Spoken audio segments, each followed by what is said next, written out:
Hello friends, कैसे हैं आप लोग? अच्छे होंगे आप लोग। मैं भी अच्छी हूँ। काफ़ी टाइम बाद मैं आप लोग के साथ लाइव आ रही हूँ। एक्चुअली मुझे कोल्ड एंड कफ हो गया था। काफ़ी 20 डेज़ के लिए ये पूरा चला। मैं काफ़ी परेशान थी। ड्राई कफ हुआ पड़ा था। मैं बहुत ज़्यादा ये था। एक्चुअली वेदर यहाँ पर दिल्ली में बहुत ज़्यादा ये हो गया है, ठंड हो गई है, तो इस वजह से सभी बीमार थे घर पे।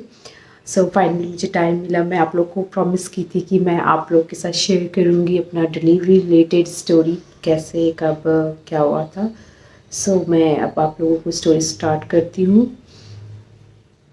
हाँ, मेरी जो डिलीवरी डेट थी जो डॉक्टर ने दिया हुआ था वो first week of October and last week of September, means कि 30 सितंबर से 2 अक्टूबर तक की डेट थी मुझे। तो काफ़ी दिन थे। और ये सितंबर की बात है, 17 सितंबर। उस दिन हमारे बिहार में जित्या फेस्टिवल सेलिब्रेट किया जाता है, जो मम्मी अपने बच्चों के लिए करती है। तो 18 को जित्या था, तो एक दिन पहले वो होते नहाए खाए होता है, जिसमें वो मतलब कि नहा के बहुत सारे खाना बनता है, पकवान टाइप का, वो सब खाते हैं सभी। तो 17 को वो फेस्टिवल था और हमारे घर पे दिल्ली में मेरे हस्बैंड के मतलब कि वहाँ से नानी घर से मामी वगैरह सब आए हुए थे, तो बहुत लोग थे घर पे। और हम काफ़ी बिज़ी थे। उस दिन 17 सैटरडे था और उस दिन मेरी डॉक्टर की अपॉइंटमेंट भी थी। तो जित्या का जो नहाए खाए था, खाने के बाद सब हम बहुत कुछ खाया। उसके बाद हम डॉक्टर के पास मूलचंद हॉस्पिटल वहाँ निकल गए चेकअप के लिए। चेकअप के लिए गई, डॉक्टर ने सब कुछ सही बोला कि नहीं, मे बी आपको ट्यूसडे को आप आओ और मे बी आपको उस दिन एडमिट होना पड़ सके, सो उस मोटिव से आप आना।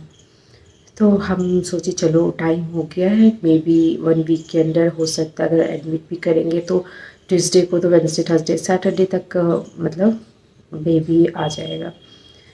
तो स्टिल जिस दिन हम 17 को आए, उस दिन जितिया का मैं बता रही थी नहाए खाए था, तो हम काफ़ी घर पे बहुत लोग थे, हम उस सब में बिज़ी, हम बहुत मज़े कर रहे थे उस दिन।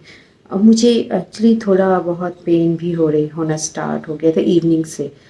तो मैं उसे मतलब सोच रही थी मे बी ये ऐसा ही नॉर्मल पेन होगा, फॉल्स पेन के अकॉर्डिंग। तो मैं चुपचाप बैठ जाती थी और उसको इग्नोर मारती थी, हो सकता है ये फॉल्स पेन होगा। देन मुझे नाइट टाइम, नाइट में अचानक से, मतलब हम लोग सारे की सीरीज़ देख रहे थे, सभी मिले हुए थे, मेरे 2 देवर आए हुए थे। तो वो लोग सब, हम सारे हस्बैंड सब मिल कर के बैठ के सीरीज़ वगैरह देख रहे थे, महारानी। तो इन्जॉय कर रही थी, लेकिन मैं बैठ नहीं पा रही थी। एक्चुअली बैठ रही थी तो पेन स्टार्ट हो जा रहा था। फिर मैं उसको इग्नोर मार के किसी तरह फिर बैठती थी। अचानक से उस दिन नहाए खाए थे, तो मम्मी भी काफ़ी टायर्ड हो गई थी। सब कुछ मतलब बिज़ी बहुत थी सुबह से, तो इवनिंग में वो जाके लेट गई थी, वो सो गई थी। देन मैं सोची कि अच्छा अब रात हो गई, अब जो मॉर्निंग का जो सब्जी वगैरह पड़ा हुआ था, तो हमें बस कुछ, हमने सोचा कि चलो कोई नहीं, अब बस पूड़ी बनाना है। तो मैं खड़ी होकर पूड़ी बना रही थी और बनाते बनाते फिर से मेरा पेन स्टार्ट हो जाता, तो मैं चुपचाप फिर बैठ जाती थी, फिर बनाती थी, फिर बैठ जाती थी। तो मैं सोची मैं किसी से पूछ लेती हूँ कि क्या है ये। तो रिसेंटली मेरे हस्बैंड के एक फ्रेंड, उनकी वाइफ की डिलीवरी हुई थी, तो मैं उनको फ़ोन करके पूछी कि ये क्या है, एक्चुअली मुझे ऐसे ऐसे हो रहा है। तो उन्होंने कहा कि मे बी ये फॉल्स पेन होगा, इतनी जल्दी पेन मुझे नहीं लगता है। उन्होंने ये मुझे गाइड किया कि मे बी ये फॉल्स पेन होगा आपका, सो आप कोई बात नहीं, ऐसा होता है। तो उन्होंने अपनी तरीके से समझाया मुझे। फिर मैं उसके बाद में इसको सोची, हाँ मे भी हो सकता है मुझे फॉल्स पेन होगा, मैं इसको इग्नोर मारूँ। देन डिनर वगैरह ख़त्म होने के बाद हमने सीरीज़, सब कुछ वेब सीरीज़ वगैरह देखने के बाद हम गए सोने। एंड नाइट में फिर से वो पेन स्टार्ट हो गया था कि वो हर 2 मिनट 3 मिनट इंटरवल पे स्टार्ट हो जा रहा था। तो मैं थोड़ा अनकंफर्टेबल थी।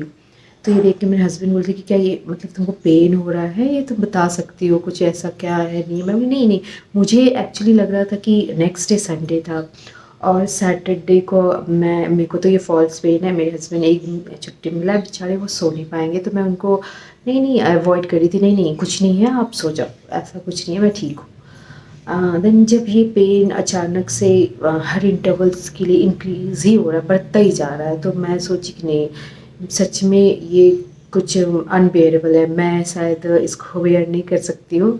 देन मैं मेरे हस्बैंड बोले देखो अगर ज़्यादा है देन हम डॉक्टर के पास, मैं डर भी रही थी कि मे बी डॉक्टर एडमिट कर लेंगे, पता नहीं क्या होगा। देन फिर लास्टली मेरे पास कोई ऑप्शन नहीं रहा और मुझे जाना पड़ा। फिर हमने कॉल की, ड्राइवर को कॉल किया, उन्होंने वो फिर आया, मतलब 4:30 मॉर्निंग हो गए थे, समझो आप रात, या क्योंकि हम पूरी रात जागते रहे, पूरी रात में दर्द में रही, दर्द वो बढ़ता ही जा रहा था, जब तक ड्राइवर आया दर्द कुछ ज़्यादा हो गया। एंड देन फिर हम हॉस्पिटल पहुँचे 4:30 के अराउंड, 4:30 के अराउंड हम गए वहाँ, वहाँ पे सब कुछ कोई नहीं था, डॉक्टर्स अवेलेबल नहीं थे, जो ऑन ड्यूटी थोड़े एक दो जो होता है ना न्यू डॉक्टर्स टाइप में आप कह सकते हो, मेरी जो डॉक्टर थी मीता वर्मा वो अवेलेबल नहीं थी, तो हमने नाइट में ही उनको कॉल किया कि हमें ऐसा ऐसा, तो उन्होंने बोला था कि एडमिट हो जाने, हॉस्पिटल जाने। देन हम जब हॉस्पिटल पहुँचे वहाँ पे हमारा जो नॉर्मल चेकअप वगैरह देखा सब कुछ, देन यस, तो उन्होंने कहा कि हाँ डिलीवरी हो जाएगी, कि मतलब कि सब कुछ सही है। उन्होंने बीपी जो भी और रूटीन जो चेकअप होता है नॉर्मल वो सब चेक किया, एंड देन हम मतलब ये कर दिया। फिर मैं around 5 morning, half an hour मुझे एक रूम से दूसरे रूम कुछ ना कुछ ये करते करते एट लास्ट अराउंड मेरा वाटर ब्रेक हुआ अराउंड 8 हाँ मॉर्निंग, और उसके बाद मुझे डायरेक्ट लेबर रूम में शिफ्ट किया गया, मेरी डॉक्टर आई, सो सब कुछ इतना जल्दी जल्दी हो गया कि मतलब कि मैं 4 घंटे के में ही मेरे बेबी मुझे मेरे हाथ में 9:10 पे मुझे मेरा बेबी मतलब मेरे हाथ में मुझे मिल गया कि ये रहा आपको बेबी हुआ है। और उन्होंने मुझे उस समय मतलब अचानक से इतना जल्दी, मैं जो पेन था मैं बेयर नहीं कर पा रही थी, मैं बहुत ज़्यादा एकदम परेशान थी।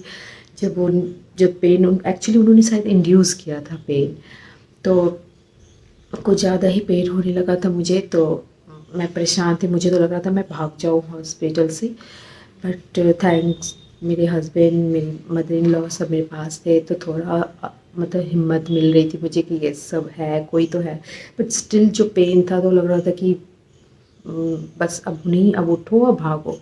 देन सर वो, लेकिन वो पेन ज़्यादा दिन देर नहीं रहा, वो 1 घंटे के लिए अनबेयरेबल पेन था, बहुत ज़्यादा एकदम, मतलब मैं कभी वैसा पेन मतलब सोच भी नहीं सकती।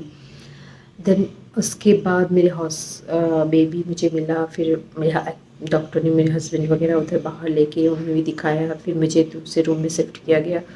तो प्रोसेस 2 डेज़ मुझे हॉस्पिटल में रखा गया, देन फिर मुझे घर। सो ये मेरा नॉर्मल डिलीवरी था, नो सिजेरियन, तो कुछ उतना ये नहीं रहा, बहुत जल्दी मतलब कि हमने एक्सपेक्ट किया था कि हमें अक्टूबर स्टार्टिंग या एंड ऑफ द सितंबर, लेकिन हमारा बेबी 18 जो कि जित्या वाले दिन, जित्या एक्चुअली मदर अपने बेटे के लिए करते हैं, और उस दिन हमें बेबी हुआ। सो बहुत लकी सोचती हूँ कि एक्चुअली उस दिन भगवान ने हमें बेबी बॉय ब्लेस्ड किया, और हम काफ़ी खुश हुए, बहुत अच्छा लगा हमारे घर में एक बेबी बॉय सब जो एक बच्चे खेल, हम हमेशा उसमें बिज़ी रहते हैं, so we are very happy. So ये पूरी स्टोरी थी हमारी नॉर्मल डिलीवरी, कैसे कब एक्सपेक्टेड था, कब हुई, सब मैंने आपको बताया कैसे हुआ। सो जितने भी प्रोसेस थे ये 9 मंथ्स काफ़ी अच्छा रहा, मेरे हस्बैंड मेरे साथ सपोर्ट रहा, बहुत अच्छे सपोर्ट सबने सब किए। सो ये स्टोरी रही।